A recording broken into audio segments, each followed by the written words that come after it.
وصلي على رسوله الكريم وبعد.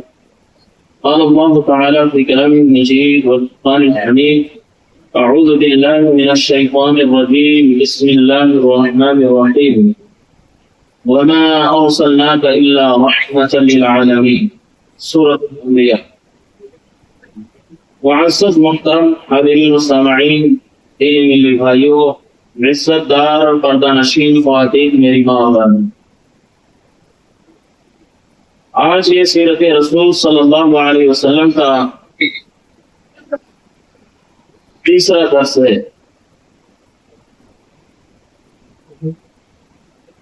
پہلا درس جو ہوا تھا وہ مؤلف اور اسی طریقے سے کچھ عرب کے حالات کے بارے میں، دوسرا درس نبی صلی اللہ علیہ وسلم کے خاندان اور آپ کو ہاشمی کیوں کہا جاتا ہے، اور اسی طریقے سے عرب کے اخلاق اور عادات کیا تھے جاہلیت کے زمانے میں، اور بہت ساری چیزیں آپ کے سامنے وضاحت کی گئی تھی۔ آج کے اس درس میں ہم جانیں گے کہ اللہ کے نبی صلی اللہ علیہ وسلم کے دادا جب مکہ آئے، یعنی شیبہ، جن کا اصل نام شیبہ تھا اور عبد المطلب نام سے مشہور و معروف ہے، جب ان کو خانہ کعبہ کی ذمہ داری اور مکے کی حکمرانی ان کو جو ملی، ان کی زندگی میں کیا کیا واقعات پیش آئے، کیونکہ یہیں سے اب خاندان نبوت اور نبی صلی اللہ علیہ وسلم کے اصل جو چیزیں ہیں یہیں سے شروعات ہوتی ہیں۔ پچھلے درس میں ہم جان چکے ہیں کہ نبی صلی اللہ علیہ وسلم کو ہاشمی کہا جاتا ہے، کیونکہ آپ کے بڑ دادا کا نام ہاشم تھا لیکن اصل نام عمر تھا۔ ہاشم اس لیے کہا جاتا تھا کہ خانہ کعبہ میں جو بھی لوگ حج کرنے آتے، طواف کرنے آتے، زیارت کرنے آتے، ان سب کی مہمان نوازی کے لیے روٹی پکانا، توڑنا اور گوشت وغیرہ کا انتظام کرنا، اس میں توڑ کے کھلانا، اور یہ تمام چیزیں مہمان نوازی کی وجہ سے ان کا نام ہاشم پڑا، ورنہ اصل نام کیا ہوتا؟ عمر۔ اسی طریقے سے آپ کے دادا کا نام جو عبد المطلب ہے، اصل نام شیبہ ہے۔ اب جب عبد المطلب مکہ آئے اور پلے بڑھے اور جوان بھی، قریش کی سرداری، خانہ کعبہ کے متولی ذمہ داری اور دینی امور کے، یعنی جو بھی دین، اس سے یہ نہیں کہ خانہ کعبہ کی متولی ہو گئی، کیونکہ وہ ایک دینی منصب ہے، دینی امانت ہے، اس کو خانہ کعبہ کی متولی یا اس ذمہ داری کو کوئی عہدہ یا کرسی نہیں کر سکتا، وہ ایک امانت ہے۔ اللہ رب العالمین کے گھر کی ذمہ داری امانت ہوتی ہے، کوئی کرسی نہیں ہوتی، چاہے کوئی بھی دنیا کی مسجد ہو، وہ ایک امانت ہوتی ہے۔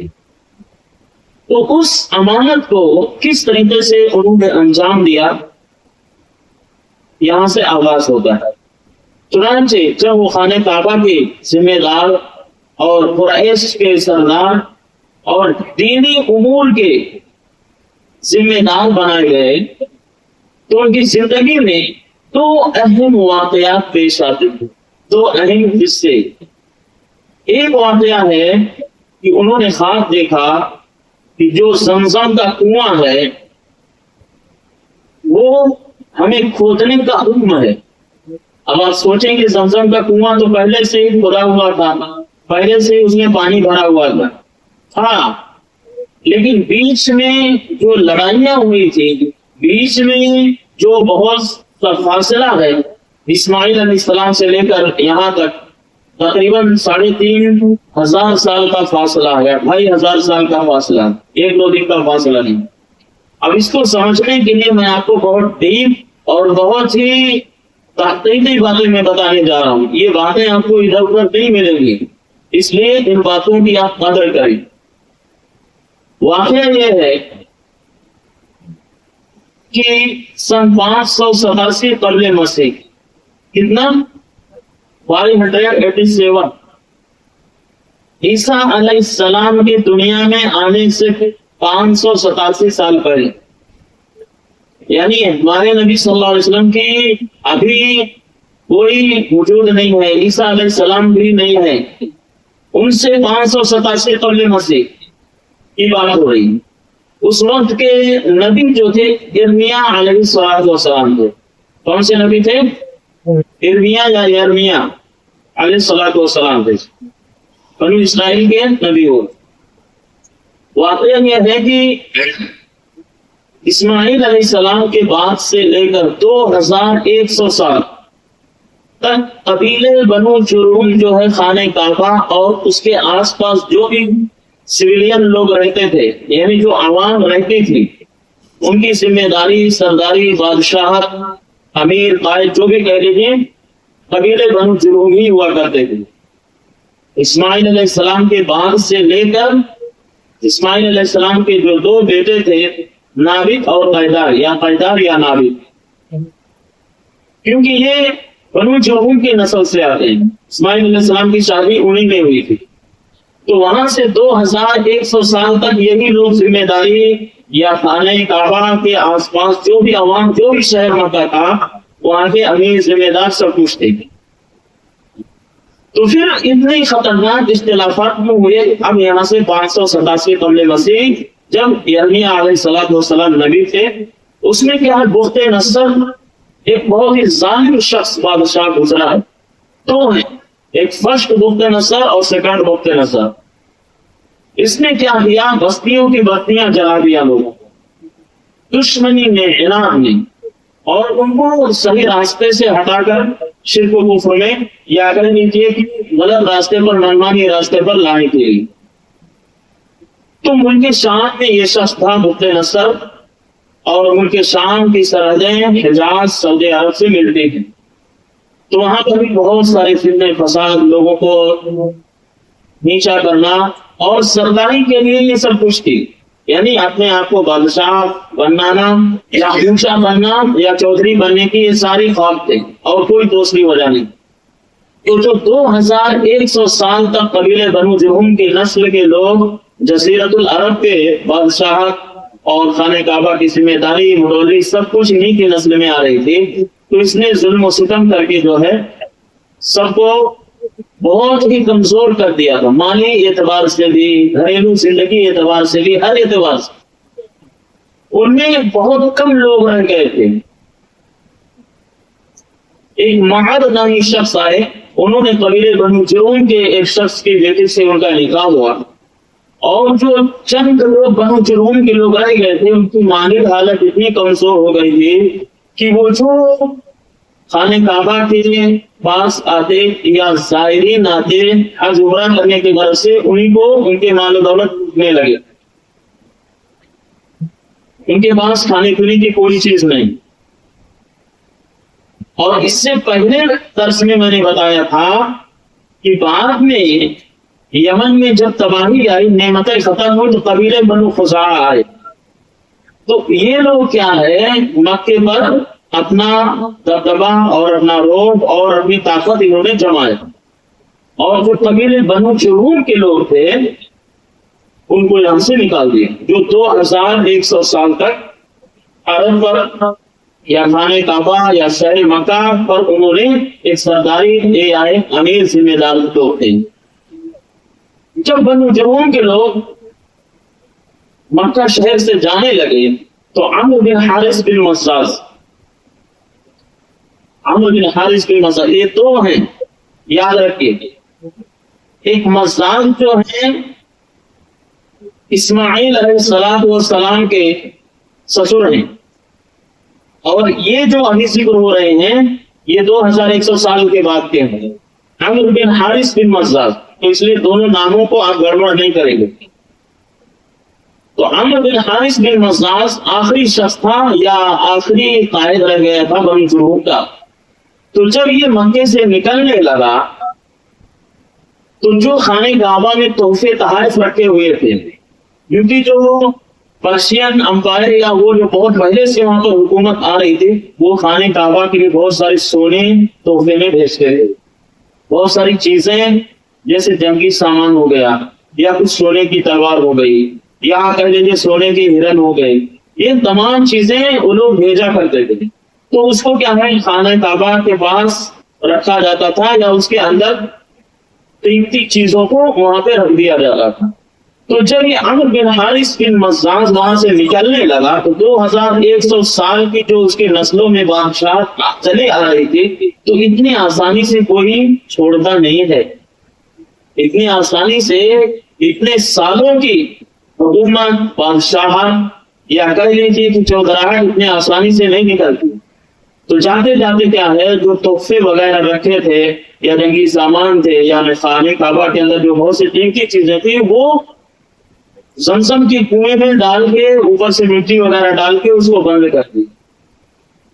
پھر وہاں سے نکلنے لگا تو بہت سارے اپنے درد کا اس نے اظہار کیا, یعنی ریگریٹ کا اظہار کیا اپنے بہت دلی درد کو, یعنی ایسا درد جس سے دل پھٹ جاتا.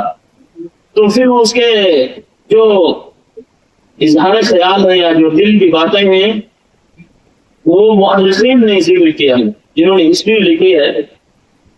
اس کا میں ایک دو اقتباس یا اسٹیٹمنٹ یا ایک دو باتیں آپ کے سامنے رکھتا ہوں. کہتا ہے کہ ایسا لگتا ہے کہ بطحا یعنی مکہ کی وادیاں خالی ہو گئی, ایسا لگتا ہے کہ کبھی تھے ہی نہیں. یعنی آج ہمارا یہ حال ہو رہا ہے کہ ایسا لگتا ہے کہ ہماری کوئی نسل یہاں تھی ہی نہیں, جبکہ 2100 سال تک تھی اور ہمارا کوئی نام لینے والا نہیں. پھر وہاں سے لوگ رخصت ہو جاتے, چلے جاتے. تو یہی وہ واقعہ تھا کہ جس وجہ سے انہوں نے زمزم کے کنویں کو دفن کر دیا, اس کو مٹی سے بہت زیادہ بھر دیا, پتہ ہی نہیں چلتا. اب جب عبد المطلب یعنی شیبہ جو ہے ذمہ دار بنتے ہیں تو انہوں نے خواب میں دیکھا کہ زمزم کا کنواں ہے اور اس کے اندر بہت سی قیمتی چیزیں ہیں. چنانچہ صبح ہوئی, انہوں نے کھودنا شروع کیا. یہ پہلا واقعہ پیش آیا. جیسے جیسے کھودتے گئے اب ظاہر ہونے لگا کہ یہاں زمزم کا کنواں ہے. پہلے اوپر بہت مٹی تھی, بہت زیادہ. جیسے جیسے مٹی صاف کرتے گئے اور اوپر سے بہت سارے دھول مٹی وغیرہ ہٹائے تو اب وہ جو کنویں کی مڑیر ہوتی ہے یعنی جو اس کا اسٹرکچر ہوتا ہے پورا نظر آنے لگا. جب یہ بات پتہ چلی قریش کے اور دوسرے خاندان کو, قریش کے اور بھی خاندان تھے, ان کو جب پتہ چلی تو سب لوگ دوڑے دوڑے آ گئے اور عبد المطلب سے کہا ہمیں بھی اس نیک کام میں شامل کیجیے. یعنی زمزم کا جو کنواں ہے ہم بھی اس میں کم سے کم ایک ہی 2 فاوڑا مار لیں, اس سے مٹی نکال لیں. بات یہاں تک آئی کہ عبد المطلب نے کہا کہ نہیں, یہ واقعہ میرے لیے خاص ہے, میں نے خواب میں دیکھا, اس لیے میں ہی اکیلے اس کو پورا کلین کروں گا اور یہ نیک کام کو میں ہی انجام دوں گا. اب بات اور بڑھ گئی, تو میں ہو گئی کہ ایسا کیسا آپ اکیلے کریں گے. تو فیصلہ یہاں آیا, اس وقت کے جو جج ہوا کرتے تھے آج کی طرح نہیں. اس وقت فال نکالنے والے, جادوگری کرنے والے یا انگلیوں کے لکیر دیکھنے والے, ایسے ہی لوگ. تو وہ لوگ کیا ہے, ایک بڈھی عورت تھی جو فال نکالتے یعنی اس معاملے کا حل کرتے تھے, حل نکالتے. تو سارے لوگ جو ہے اکٹھا ہو کر, قریش کے سارے خاندان اکٹھا ہو کر عبد المطلب کے ساتھ کیا ہے اس عرافہ یعنی جو بوڑھی خاتون تھی جو جادوگر بھی تھی, اس وقت یہی سب چلتا تھا, تو اس کے پاس جانے کا ارادہ کرتے ہیں. جیسے ہی جاتے رہتے ہیں راستے میں ہی کچھ ایسی علامتیں ظاہر ہوتی, لوگوں نے کچھ ایسی کرشمائی چیزیں انہوں نے دیکھا, ان کو سمجھ میں آیا کہ یہ معاملہ یعنی زمزم کے کنویں کا پاک صاف اس کو پھر سے کھدائی کا معاملہ یہ عبد المطلب کے ساتھ خاص ہے. لہذا لوگ وہیں سے لوٹ آئے اور اس بڈھی کے پاس تک پہنچنے سے پہلے ہی آ گئے. سارے لوگ اپنے سکون اطمینان سے اپنے اپنے گھروں میں آ گئے اور عبد المطلب جو ہے اکیلے ہی وہ پورا کلین کرتے ہیں. جب پورا کلین ہوا تو اس میں سونے کی تلواریں تھی اور اس میں سونے کے 2 ہرن تھے. انہوں نے وہ ساری چیزیں نکال اور کچھ جو ہے جو ہوتا ہے کوچ پتھر بنا جو چیزیں ہوتی زرا ہے نا, سونے کی تمام چیزیں تھیں جو جنگجو لوگ کو پہنتے ہیں. جیسے آج کل بلٹ پروف جیکٹ آتی ہے, پہلے وہ سب دھاتو یا سونے کے پگھلا کے بنائے جاتے تھے. تو ان تمام چیزوں کو پگھلا کر کے عبد المطلب نے خانہ کعبہ کے دروازے بنا لیے سونے کا. لکڑی وغیرہ بہت مشکل تھی اب آج بھی بہت سارے پودے نہیں پائے جاتے, تو اس کو ڈھال کر کے پگھلا کے اور دروازے میں لگا لیا. اور یہی موقع تھا کہ جب قریش کی سارا خاندان آ گیا تھا, تو آپ ہی اکیلے کر رہے ہیں, آپ ہی اکیلے کر رہے ہیں, تو اب یہ جو ہے یہاں اکیلے پڑ گئے تھے عبد المطلب, کیونکہ یہ ہاشم کے خاندان سے ہیں, ہاشم کی نسل کے, اور باقی اور جو قریش کے خاندان ہیں وہ سب اکٹھا ہو کر ان کے گویا کہ ایک سامنے آ گئے تھے, ابھی اکیلے پڑ گئے.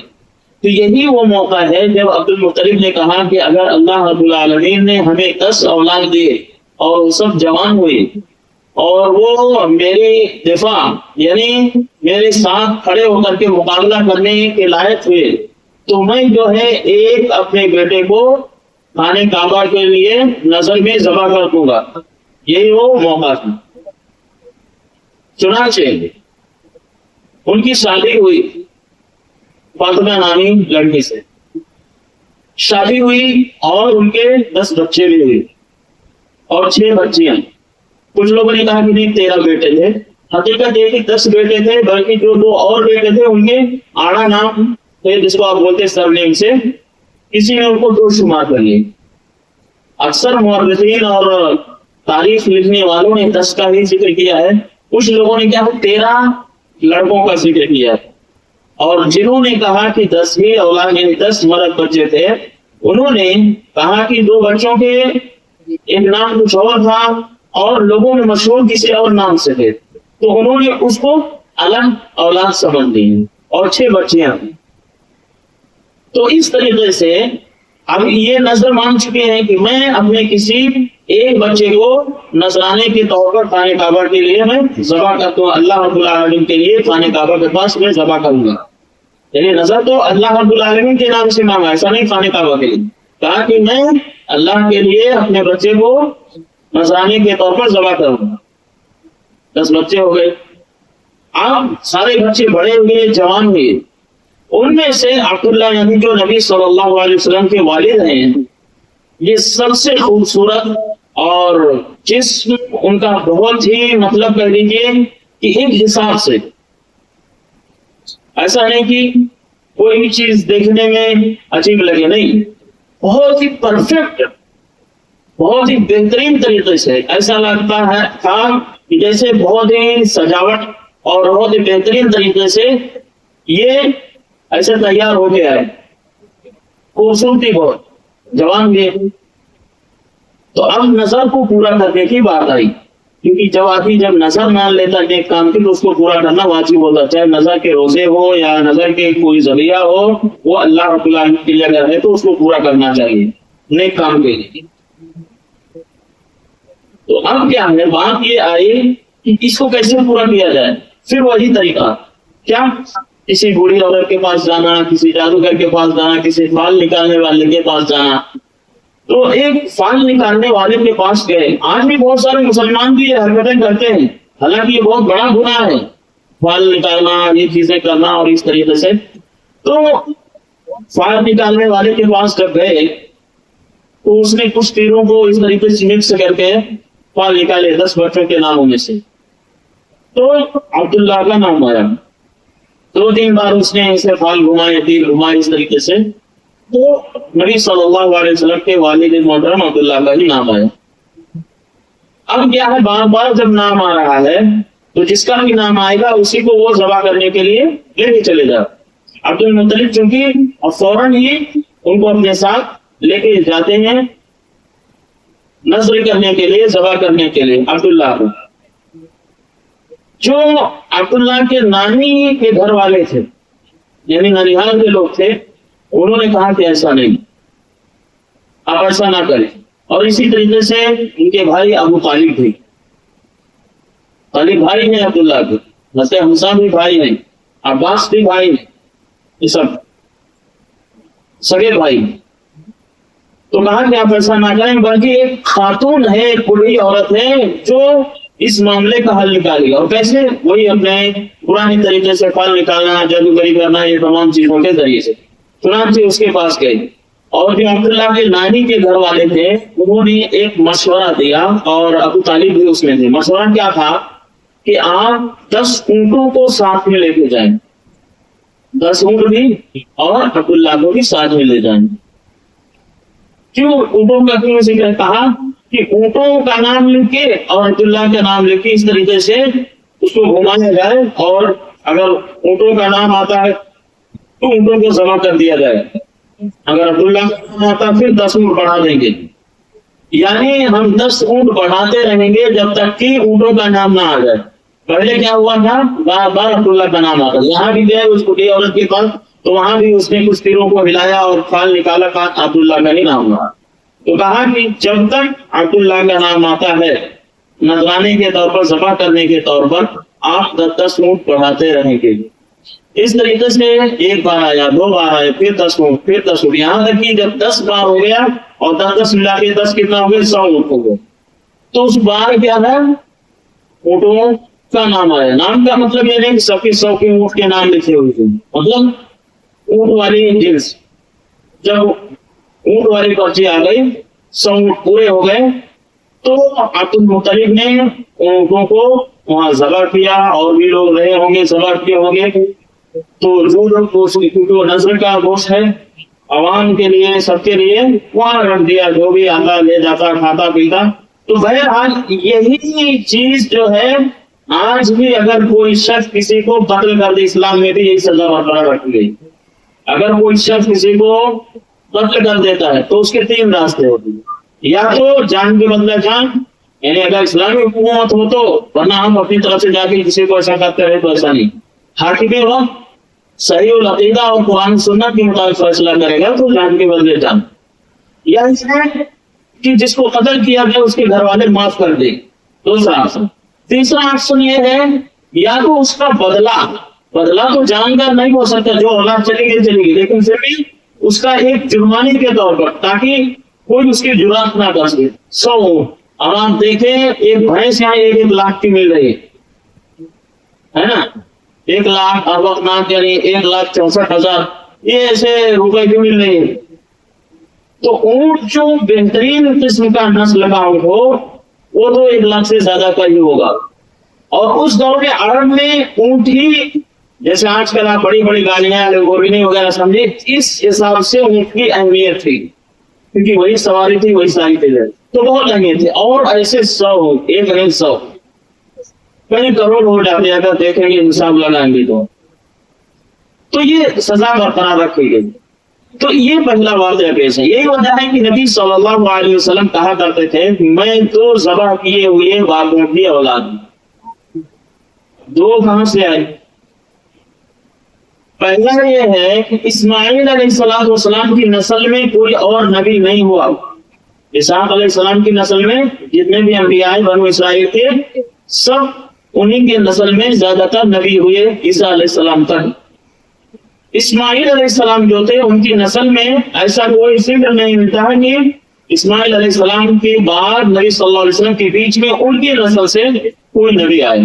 اور اسماعیل علیہ السلام کو بھی ابراہیم علیہ السلام کیا ہے جو خواب دیکھا تھا ذبح کے لیے چلے تھے، تو اس لیے کہتے ہیں. اور یہاں عبداللہ جو حقیقی بات ہے، تو اس لیے نبی صلی اللہ علیہ وسلم نے مطلب فرمایا میں تو ذبح کی ہوئی ہے باغوں کی اولاد. یعنی اسماعیل علیہ السلام کو بات اس لیے کہا کہ کیونکہ وہاں سے نبی صلی اللہ علیہ وسلم کے نسل یا عربوں کا خاندان چلتا ہے اس حساب سے. اور عبداللہ جو حقیقی باپ ہے، تو دونوں ذبح کی ہوئے کا مفہوم سمجھ میں آیا. اسماعیل علیہ السلام کا سب کو پتا ہے، اور عبداللہ کا انہوں نے ان کے والد نے عبد المطلب نے نذر مانی. یہ پہلا واقعہ ہے. دوسرا واقعہ جو پیش آیا جو سورہ فیل میں ہے. سورہ فیل کس کو یاد ہے؟ نام سے سورہ جاننا مشکل ہوتا، حالانکہ سورہ سب کو یاد رہتا. علم ترى کیف ہے نا، اس لیے سورہ کے نام سے یاد کریں گے تو آسانی ہوتی ہے. تو واقعہ فیل یعنی ابراہیم کا واقعہ پیش آئے. اب ابرہا کو جاننے کے لیے پھر آپ کو بہت پیچھے جانا پڑے گا، حالانکہ میں یہیں سے بتا سکتا ہوں، یہیں سے آپ کو میں آگے لے کے جا سکتا ہوں، لیکن اس چیز کو پھر آپ کبھی سوچیں گے یہ ابرہا آیا کہاں سے تھا، اس کی کیا ہسٹری ہے، تو میں آپ کو بہت ڈیپ اور بہت تحقیقی اور بہت زیادہ مطالعے میں جو چیزیں آئی وہ میں آپ کو بتا رہا ہوں۔ 523 عیسوی اور پہلے میں نے کیا بتایا تھا 587 قبل مسیح، دونوں میں گڑبڑ مت کیجیے گا، وہ قبل مسیح تھا یعنی عیسیٰ علیہ السلام سے 587 سال پہلے تھے، یہاں کیا ہے 523 عیسوی ہے یعنی عیسیٰ علیہ السلام کے دنیا سے زندہ اٹھائے جانے کے بعد یہ جو دوسرا سن بتا رہا ہوں۔ یمن کے اندر بہت یہودی تھے، پورے کے پورے یہودی تھے، اور انہوں نے اتنا ظلم مچایا تھا۔ سورہ بروج میں اس کا ذکر ہے، سورہ بروج کس کو یاد ہے؟ سورہ بروج کون سی سورہ ہے؟ والسماء ذات البروج والیوم الموعود وشاہد ومشہود، اسی میں ہے گڑھے والوں کا ذکر۔ اب گڑھے والے کون ہیں؟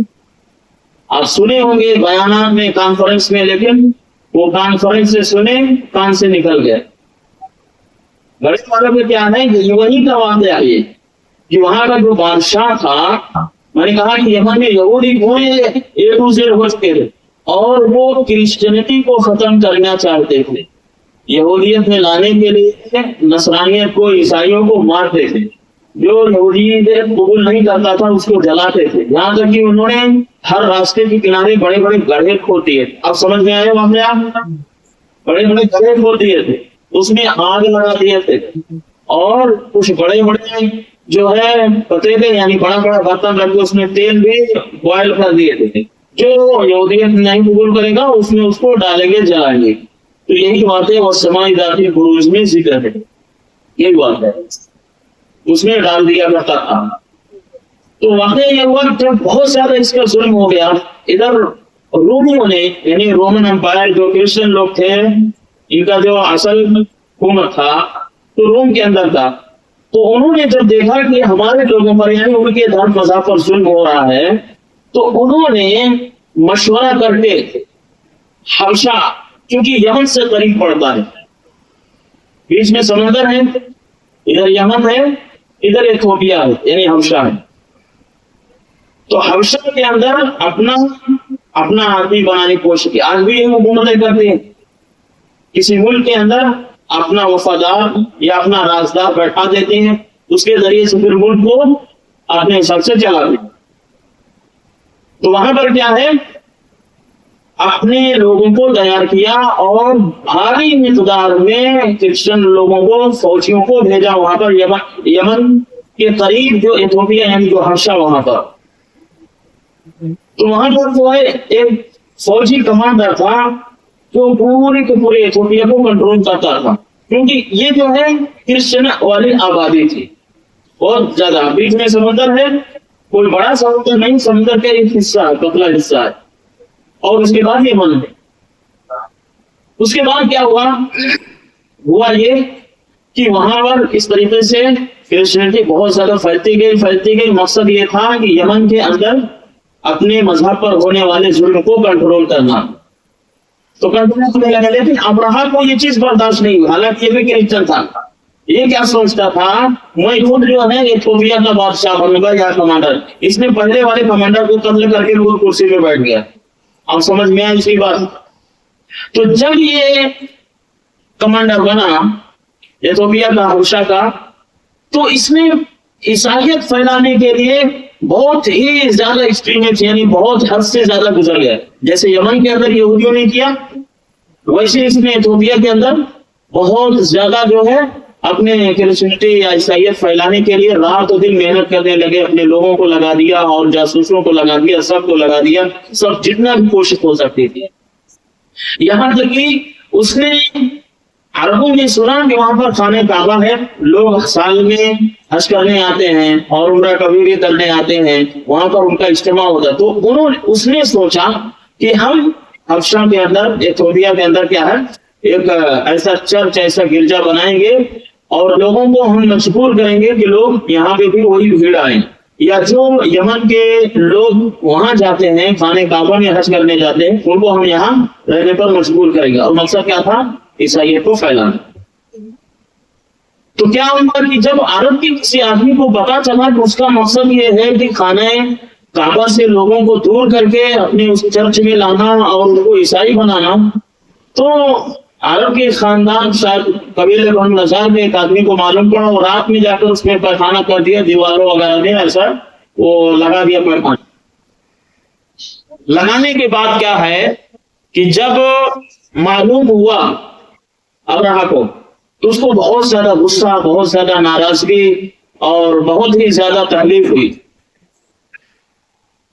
تو وہ 60,000 کا لشکر لے کر کے حبشہ سے چلا، 60,000 لوگوں، اور اس کے ساتھ بہت ساری ہاتھیاں بھی تھیں. کسی میں آتا ہے کہ 9 ہاتھی تھے، اور بہت ساری تاریخی روایتوں میں یہ چیز ہے کہ 12 یا 13 تھے. تو اتنے لشکر لے کے وہ چلتا ہے. مقصد کیا تھا کہ خانہ کعبہ کو ڈھا دینا اور قبضہ کر لینا اور وہاں کے لوگوں کو اس چرچ میں گرجا میں لے کے آنا. اب یہاں سے شروع ہوتا ہوا. اب وہ 60,000 لوگوں کا فوج اور بہت سارے گھوڑے اور بہت سارے ہاتھی اور اپنے جنگی سامان کے ساتھ اپنا تکبر اور اپنی سب کچھ دکھاتے ہوئے چلتا ہے. جیسے ہی وہ وادی محصر یعنی اب وہ مکے کے حدود یعنی جہاں سے مکہ شروع ہو جاتا ہے، آپ دیکھیں گے ہر شہر کے باہر ایک بڑا بورڈ لگایا ہے، آپ یہاں کا سواگت ہے، یہاں دم کر لیجیے، ایسا لگا ہے. تو ویسے ہی جو مکہ کا جو حدود تھا وہاں پہ جب آیا تو ایک وادی تھی جو وادی محصر، وہاں پہنچا اور وہاں پر اس نے اپنے لشکر کو بہت زیادہ اور ایکٹیو کیا، بہت زیادہ ان کو تیار کرنے کی کوشش کی. پھر اور آگے گیا وادی مغامس وغیرہ میں، تو اللہ رب العالمین نے ابابیل پرندے بھیجے، بہت سارے پرندے. یہ پرندے جو ہے سمندری ساحل سے آئے، جو اپنے چونچ میں بہت باریک باریک کنکر، چھوٹے چھوٹے، زیادہ نہیں، ایک چونچ میں اور ایک ایک اپنے پنجوں میں، چھوٹے چھوٹے، زیادہ نہیں. اس نے ذکر کیا ہے کہ سرسوں کے برابر، مٹر کے برابر، ایسے ہی بارہ چھوٹے چھوٹے. وہ کیا ہے ایسے ہی گراتے تھے، جس پر یہ گرتا جانا ایسا لگتا ہے اس پر پہاڑ گر گیا، اتنا بھاری. اور صرف پہاڑ نہیں، اس کے اندر اتنی تیزابیت رکھتی، وہ جہاں گرتا تو چھوٹا چھوٹا کنکر لوگوں کو ایسے سڑنا شروع ہو جاتا تھا. سڑنا یعنی وہاں ٹچ ہوا وہ سڑنا، اور پورا گوشت سڑ کے نکل جاتا تھا، اور بری بیماری، کھجلی، اور ان کے اندر بہت تباہی آ گئی، بہت زیادہ. اسی طریقے سے لوگ آگے چلتے رہے اور جو ابرہہ تھا اس پر بھی گرا.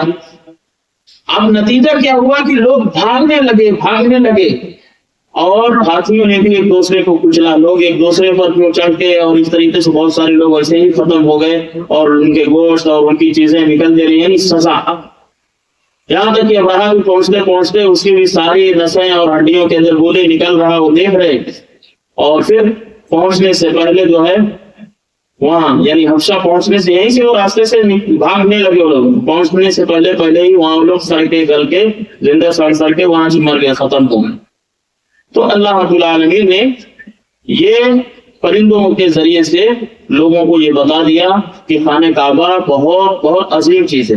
یہاں پر ایک اور چیز میں بتا دوں، خانہ کعبہ جب سے بنا ہے اس پر کوئی حملہ نہیں ہوا. کوشش تو ہوئی ہے لیکن حملہ کامیاب نہیں ہوا.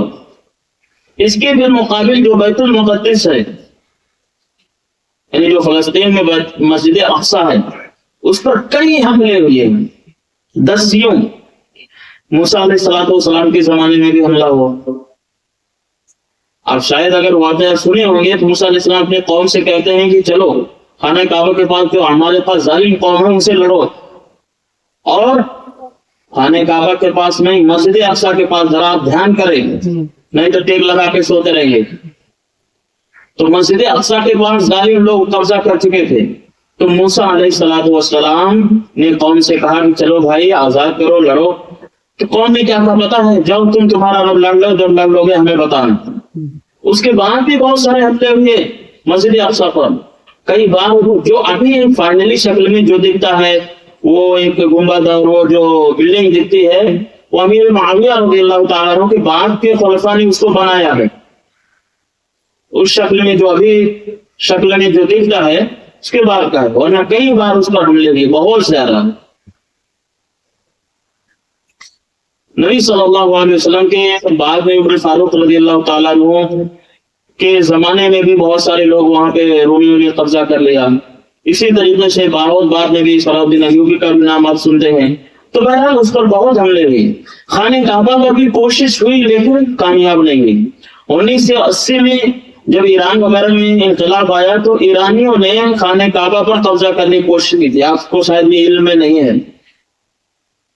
1980 کے اندر یہ لوگ کئی ہزاروں کی تعداد میں ہاتھی بن کر، حالانکہ یہ تو خانہ کعبہ کو مانتے نہیں، جتنے بھی شیعہ ہیں ان کے نزدیک خانہ کعبہ کی کوئی حیثیت نہیں ہے. وہ کہتے ہیں جب ہمارا آخری امام آئے گا جو غائب امام ہے امام مہدی، ہم اس کے پیچھے ہی حج کریں گے.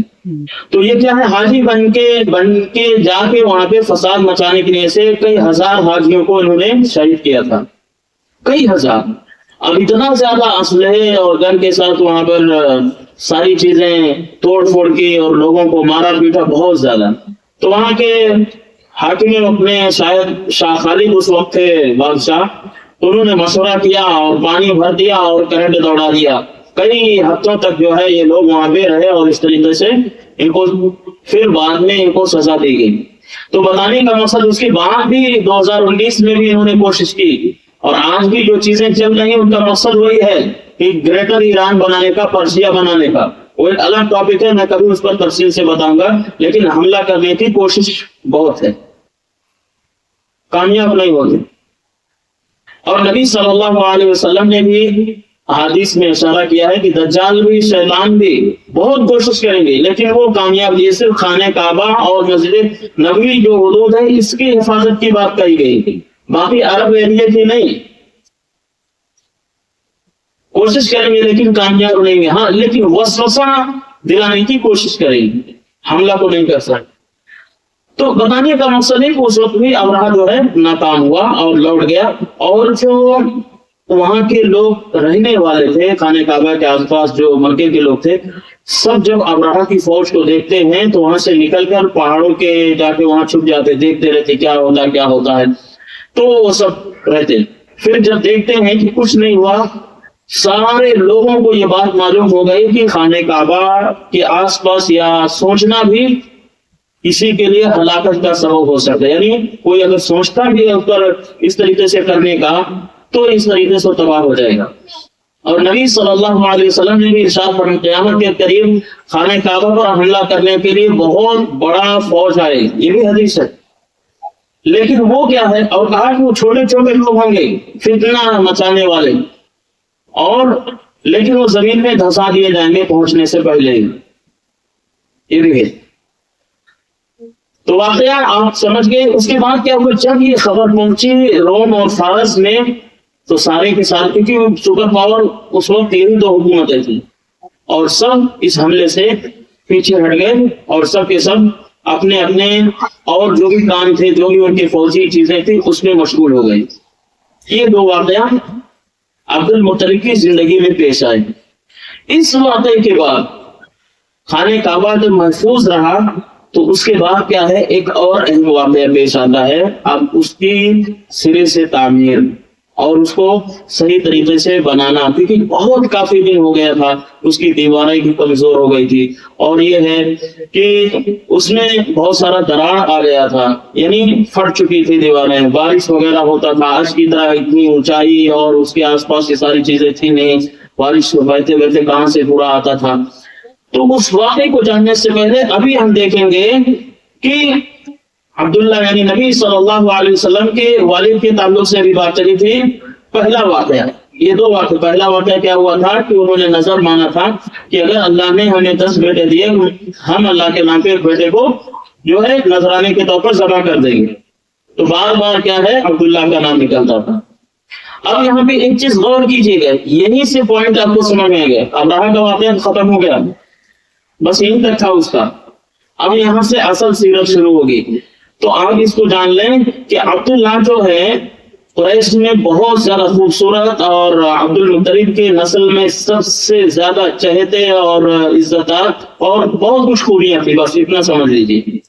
ان کی شادی جب ہوئی تو ان کی عمر ابھی جو ہے 24 سے 20 کے اندر تھی، یعنی 22-23 سال تھی، اور ان کی جو شادی ہوتی ہے بہت اعلیٰ خاندان اور بہت ہی پاکیزہ اور بہت ہی پاک صاف اور عزت دار گھرانے میں ہوتی ہے، یعنی جن کا نام آمنہ ہوتا۔ اب یہاں پہ آپ سنیے کہ ان کی شادی ہو گئی، شادی ہونے کے بعد اللہ رب العالمین نے اپنے فضل سے آمنہ کو ایک اولاد دینے کا فیصلہ کر دیا، یعنی فیصلہ کا مطلب ہے کہ وہ حاملہ ہو گئی، شادی ہونے کے بعد اب حاملہ ہو گئی۔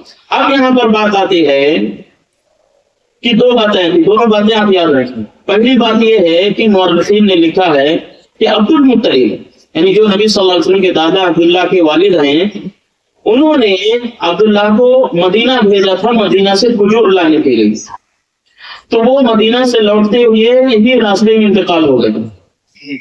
لیکن یہ بات زیادہ تر مورخین نے نہیں کہی ہے۔ زیادہ تر مورخین نے اس بات کو کہا ہے کہ اس سے پہلے میں نے بتایا تھا، ہاشم نے چونکہ 2 تجارتی سفر جاری کیے تھے، ایک ونٹر میں اور ایک سمر میں، یعنی ایک جاڑے میں ایک گرمی میں، تو یہ چونکہ ملک شام جا رہے تھے، سفر تجارتی سفر کے غرض سے جا رہے تھے، اور سفر بھی ہوا، سب کچھ ہوا، واپسی پر جب ملک شام سے واپس آنے لگے تو مدینہ اور مکے کے بیچ میں ان کی طبیعت بہت زیادہ خراب ہو گئی، بخار آ گیا۔ آج کی طرح سارے وسائل تھے نہیں، جلدی معلوم کریں کیا ہوا کیسا ہوا، سب کچھ ایسا کچھ بھی نہیں، وہاں بخار ہوا، بہت خطرناک قسم کا، بیمار ہوئے، اور پھر وہیں بھی کیا ہے وہ انتقال ہو جاتا۔ اب نبی صلی اللہ علیہ وسلم ابھی پیدا نہیں ہوئے تھے، زیادہ تر مورخین یہی کہتے ہیں، لیکن کچھ کا کہنا ہے کہ نہیں، نبی صلی اللہ علیہ وسلم پیدا ہو گئے تھے، پیدا ہوئے 2 مہینے ہوئے، یہ کچھ مورخین کہتے ہیں، اس لیے میں دونوں آپ کے سامنے رکھا۔ اکثر مورخین، اکثر محققین کہتے ہیں کہ ابھی جو ہے نبی صلی اللہ علیہ وسلم پیدا نہیں ہوئے تھے، اور پیدا ہونے کے بھی کافی مہینے باقی تھے، یہ اکثر مورخین کی بات ہے۔ اب آپ سوچئے، اب انتقال کے وقت ان کی عمر کتنی تھی؟ عبداللہ کی 24، یعنی آج کل کے نوجوانوں کو 24 سال میں تو آنکھ کھولتے ہیں، آنکھ کھولنے کا مطلب وہ زندگی کا طریقہ سیکھتے ہیں، شادی کہیں بعد میں جا کر ہوتی ہے، پھر بعد میں اس طریقے سے ان کی شادی، اور جب آمنہ کی شادی ہوئی تو ان کی عمر 18 یا 19 سال تھی، 19 یا 19.5 سال، اتنی عمر میں۔ اب آپ سوچئے کہ عبداللہ کا انتقال ہو جاتا ہے، ابھی وہ 24 سال کے، اور نبی صلی اللہ علیہ وسلم ابھی دنیا میں نہیں آئے۔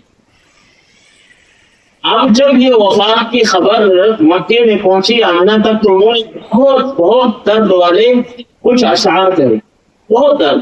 آپ جا کے بعد میں اس کو پڑھ لیجیے گا یا اس کو سن لیجیے گا، بہت درد والے۔ اس کی ایک تو باتیں میں آپ کو سناتا ہوں۔ انہوں نے کہا کہ اب ظاہر کی بات ہے ابھی شادی ہوئی کتنا دن ہوئی، میں نے کہا کہ جب انتقال ہوا ان کا تو آمنہ کی عمر 18.5 یا 19.5 20 کے اندر ہی تھی، 18 سے 20 کے اندر، اب نئی شادی ہوئی۔ اب سوچئے کہ جب جس کا زندگی یا جس کا شوہر اس عمر میں انتقال کر جائے کیا تکلیف ہوگی۔ تو بہت ساری تکلیف والی باتیں انہوں نے ظاہر کی ہے، کہا کہ ہاشم کی اولاد میں اب کوئی ایسا رہا نہیں، ایسا لگتا ہے کہ اب کوئی اپنا جانا پہچانا ہے نہیں، اور اسی طریقے سے انہوں نے کہا کہ لیکن موت نے تجھے بلایا تو تم جو ہے موت پر لبیک کہے، موت تمہیں آئی تو تم موت کے پاس چلے گئے، لیکن ہمیں فخر ہے تم پر۔ کس بات کو لے کر؟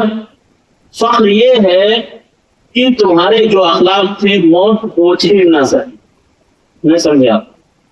موت نے تم کو ہم سے چھین لیا، موت جو ہے تم کو ہم سے دور کر دیا، لیکن تمہارے اخلاق اور تمہاری تہذیب اور تمہارا ایک دوسرے کے ساتھ اچھا رویہ اور فیاضی اور سخاوت جو ہے وہ کبھی بھی نہیں مار سکتی۔ یہاں پہ بھی اچھے اخلاق ہے۔ انسان زندہ ہوتا ہے اپنے بنیادی اخلاق کی بنیاد پر۔ اگر انسان کتنا ہی اپنی زندگی میں سب کچھ کر لے، اگر اپنے اخلاق کو نہیں بنا سکا، نہیں اچھا کر سکا، تو میرے بھائیوں مرنے زندگی میں بھی کوئی اس کا نام لینا پسند نہیں کرتا۔ مرنے کے بعد وہ لوگ جو ہے کہتے ہیں چھوڑو کس کا نام۔ یہی وجہ ہے نبی صلی اللہ علیہ وسلم پر جب پہلی وحی آتی ہے آپ صلی اللہ علیہ وسلم گھبرا جاتے ہیں، وہاں پر کیا ذکر ہے پتا ہے؟ حضرت خدیجہ رضی اللہ تعالیٰ نے کیا کہا؟ آپ گھبرائیے نہیں، آپ کا روح آپ کو ضائع نہیں کرے گا۔ کیوں نہیں ضائع کرے گا؟ کیونکہ آپ غریبوں کے مسیحا ہیں، آپ ان کے ساتھ اچھا سلوک کرتے، یتیموں کے ہاتھ سروں پر ہاتھ پھیرتے، صرف ہاتھ ہی پھیرنا نہیں مطلب ان کے مشکلات کو دور کرتے ہیں، آپ دبے کچلے لوگوں کے ایک مددگار کے طور پر ہیں، ان کے ساتھ اچھا ویوہار کرتے ہیں، ٹوٹے رشتوں کو ٹوٹے دلوں کو آپ جوڑتے ہیں، وہاں پہ بھی اخلاق کا ذکر۔ اور اسی طریقے سے جب ابوبکر صدیق رضی اللہ تعالیٰ عنہ ایمان لائے تو بہت زیادہ ظلم ہونے لگا، بہت زیادہ۔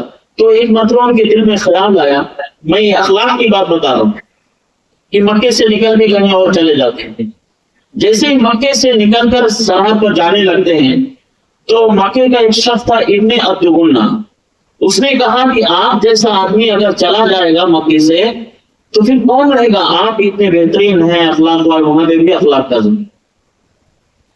تو اس لیے کوشش کیجیے کہ آپ کے حق میں لوگوں کے دلوں سے دوڑ نکلے، کہلانی نہ پڑے، ورنہ جینے کے لیے گائے بھینس گائے بکری سبھی جی رہے تھے، لیکن ہمیں جو رب نے عقل دیا ہے ہمارے اور ان کے درمیان میں ایک فرق ہونا چاہیے، اور فرق وہی عقل کا، اخلاق کا، تہذیب کا، نیکی کا، اچھے سلوک کا، زبان کی حفاظت کا، نگاہوں کی حفاظت کا، اور ایک دوسرے کے ساتھ حسن سلوک کا، گھریلو زندگی ہو یا تجارتی میدان میں ہو، کہیں بھی یہ تمام چیزیں، اور یہ تمام چیزیں بھی اگر انسان کے حق میں اچھی کہی جاتی تو اس کے نامہ اعمال میں یہ ثواب لکھا جاتا ہے، یہ بھی سمجھیں آپ۔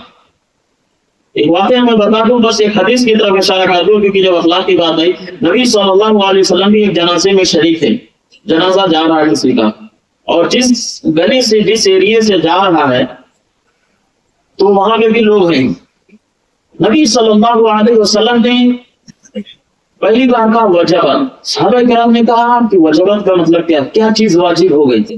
کہا میرے پاس جبریل آئے تھے اور بتایا فلاں آدمی صحیح نہیں ہے، جو جنازہ جا رہا ہے یہ آدمی برابر نہیں تھا، لوگوں کے ساتھ اچھا سلوک اچھا رویہ نہیں کرتا تھا، تو اس کے حق میں جہنم کی بددعا ہے، اور میں نے کہا کہ وجبت یعنی جہنم اس کے لیے واجب ہو گئی۔ اور لوگ بھی کہہ رہے تھے یہ اچھا آدمی نہیں ہے، تو لوگوں کی یہ چیز ہے۔ اور پھر کچھ دنوں کے بعد اس طریقے سے دوسرا جنازہ ہے، سیم یہی بات نبی صلی اللہ علیہ وسلم نے کہا کہ میرے پاس جبریل علیہ السلام آئے، وہی دیکھے کہ یہ اچھا آدمی ہے، اور لوگ جو اس کے بارے میں اچھائی کہہ رہے ہیں بنا کسی مقصد کے، بنا چاپلوسی کے۔ اب آدمی چلا گیا، اس کے کیا مقصد ہو سکتا ہے؟